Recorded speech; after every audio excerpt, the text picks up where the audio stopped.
So good morning everyone, my name is David and yeah, I will be supervising your practical today. And do you know what practical are we going to do today? And have you read the practical?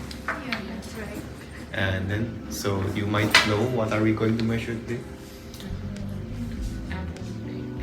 Yes, and specifically what parameters are we looking for today? It's a skin. Yes, that's a sample, the skin and the flesh, but like we are doing optical measurement, right? So do you know what exactly are we going to measure? I mean, like, is it voltage or something else? The structure. Yes, we can evaluate those. But actually, we are going to measure things related to, yes, so the absorption and the reflection and the transmission of a sample. So basically when, yeah, it's still morning, so I will try to make it less confusing for you, so more simple. So basically when light hits a biological tissue, for example like and some of the light will be scattered, yeah? So some of the light will be reflected and some of the light will go through. And some of the light will actually be absorbed within the biological tissue. So we have three phenomena. And the first one is scattering. So when some of the light will be reflected. And the absorption because of the chemical components, for example like pigments. You know that in sample, especially food sample, we have a lot of chemical components.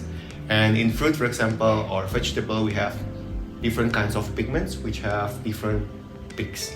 So I think you've done the experiment with the NIR. And you've seen some peaks, some chemical peaks, when they are hit with a certain wavelength. And these peaks are actually specific.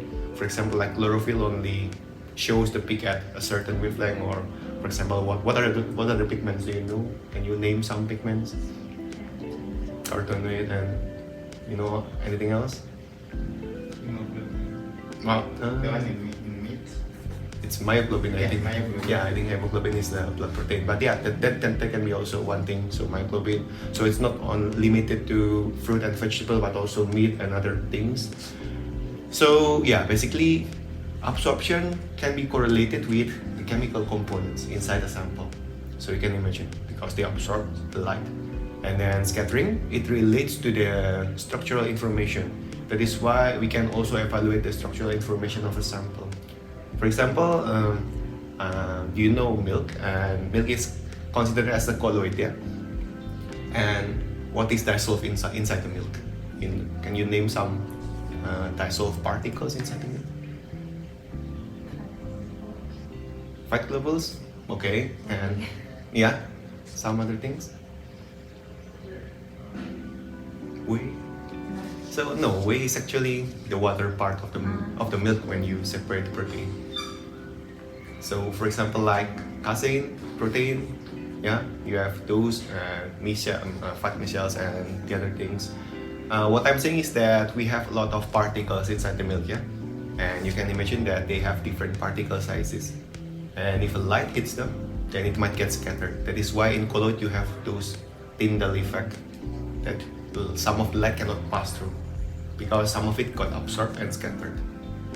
Yeah, so it's one of the parameters of a colloid. But imagine if you are shining light through just a plain water, then what happened? Most of the light will go through, I think, because there are not so much dissolved particles inside it. So what I'm saying is that the sample microstructures, for example, like the particle sizes, the pores, yeah, because some of food samples, they have pores, yeah? Some of them are quite dense, so less pores, and some of them might have pores. And they might also be different in terms of the light behavior. So when the light hits them, some of them might be scattered more. So you can imagine that way. That is why it is important for us, with this measurement, we will be able to separate between the absorption and the scattering part. For that measurement, for the NIR part, actually when you measure the absorption, they also consider the scattering part. So they cannot really separate those effects. So those absorption peaks that you see, some of them are actually scattering effect.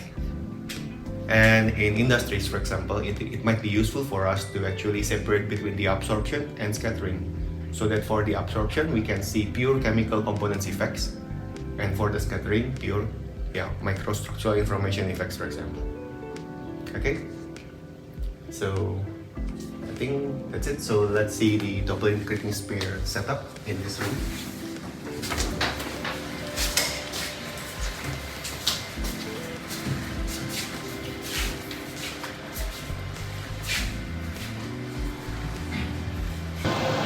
So then the laser will be directed to this, and then the sample will be put here. So we have a sample holder here. You can see that there is a hole here, so you can put your sample here.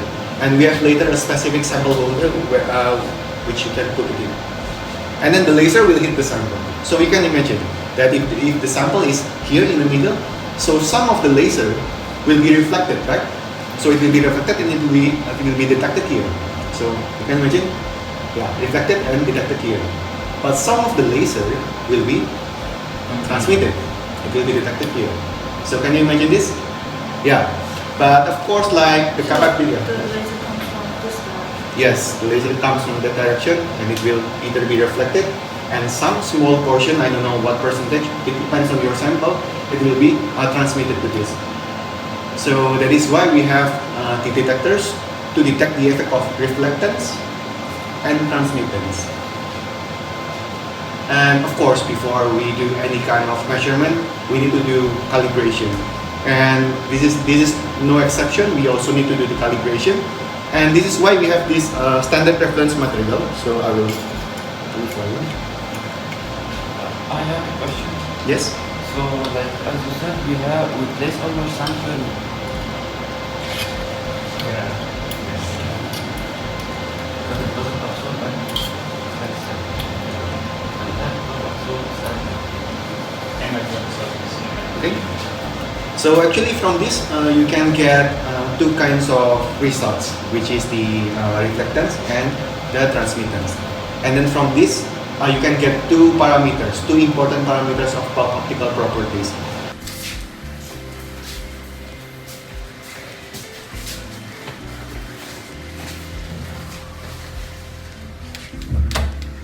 So make sure that the lights are off whenever we are doing a measurement, because the light might interfere with our measurement. So anyway, this is the window that controls the setup. And as you can see that we have some options here. For example, here we have the option to select a certain wavelength interval. So the start wavelength and the end wavelength. And for this practical, we decided to do it with 500 to 1500 nanometer for you for this.